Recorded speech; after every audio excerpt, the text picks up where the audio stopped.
वो रोज सुबह 5 बजे रिक्शा लेकर निकल जाता था। सर्दी हो या बारिश, उसके पापा कभी नहीं रुके। रिक्शे की हैंडल पकड़ते वक्त उनके हाथ कांपते थे, लेकिन बेटे का सपना पकड़ने में उन्होंने कभी कमजोरी नहीं दिखाई।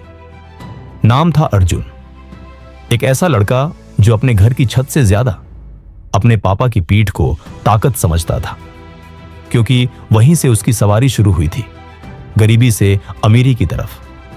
अर्जुन का घर इतना छोटा था कि जब मां खाना बनाती थी तो धुआं किताबों में बस जाता था, लेकिन अर्जुन कहता था, जब पापा की कमाई में धुआं नहीं तो मेरी पढ़ाई में क्यों हो। पापा दिन भर रिक्शा चलाते और शाम को थके हुए लौटते, लेकिन अर्जुन तब तक इंतजार करता जब तक पापा उसके लिए 5 रुपये की कचौड़ी नहीं लाते। कभी कभी वो कचौड़ी भी नहीं आती, लेकिन हां, मुस्कान जरूर आती। स्कूल जाना भी किसी त्योहार जैसा था। पुराना बस्ता, फटे जूते और एक दोस्त की कॉपी में आधा हिस्सा, यही था अर्जुन का स्कूल किट। क्लास में कुछ बच्चे उसका मजाक भी उड़ाते थे, रिक्शे वाले का बेटा सीईओ बनेगा क्या। अर्जुन कुछ नहीं कहता, लेकिन उसकी आंखें कहती थी, देख लेना। एक बार पापा बीमार पड़ गए। 4 दिन तक रिक्शा नहीं चला। घर में दवा खाना और किराया सब बंद। अर्जुन ने कहा, मैं रिक्शा चलाऊंगा। पापा ने कांपते हाथों से अर्जुन का चेहरा पकड़ा और कहा, बेटा, ये हैंडल तू नहीं, तेरी किताबें संभालेंगी। तुझे इसी से दुनिया जीतनी है। वो दिन अर्जुन की जिंदगी का टर्निंग पॉइंट था। अब वो रात को पड़ोस के किराने की दुकान पर बैठता और पढ़ाई करता।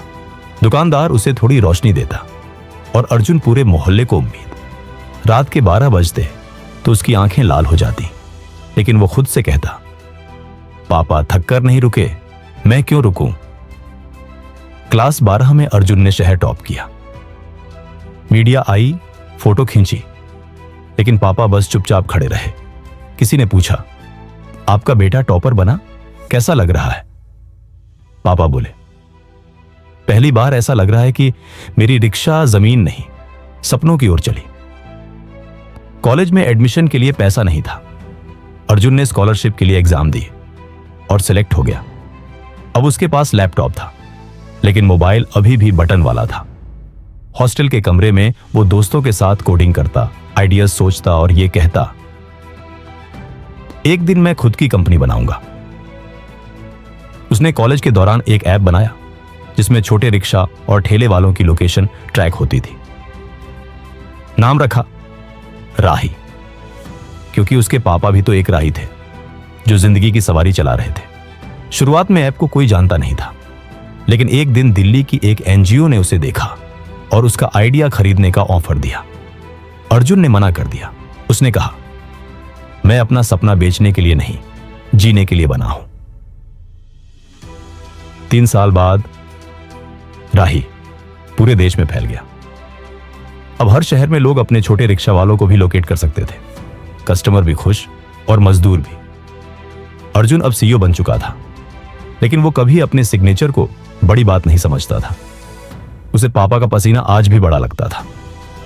उस दिन जब वो अपने ऑफिस के गेट पर पापा को लेकर गया तो गार्ड ने उन्हें अंदर आने से रोका। कहा, रिक्शा अंदर नहीं आ सकता। अर्जुन ने गार्ड से कहा, आज जो ये गेट खुला है वो इसी रिक्शा की वजह से है, अब इसे रोको मत, सलाम करो। उस दिन ऑफिस की लिफ्ट में पहली बार उसके पापा ऊपर गए। 35वीं मंजिल पर जब दरवाजा खुला तो सामने बोर्ड लगा था, founder and CEO Arjun Rao. पापा की आंखों से आंसू निकल पड़े। उन्होंने अर्जुन का माथा चूमा और कहा, आज तेरी किताबें नहीं, तूने मेरी जिंदगी पास कर दी। अब अर्जुन लाखों कमाता है, लेकिन आज भी अपने ऑफिस में एक पुरानी रिक्शा की बेल टांग कर रखी है। वो कहता है, जब जब थकता हूं ये बेल बजाता हूं, मुझे याद आता है मेरी रफ्तार कहां से आई। Moral and line. पिता रिक्शा चलाते थे और बेटे ने पूरी दुनिया को दिखा दिया कि सपनों की कोई क्लास नहीं होती, बस मेहनत, इज्जत और थोड़ा सब्र, यही सीईओ बनने का असली एमबीए है।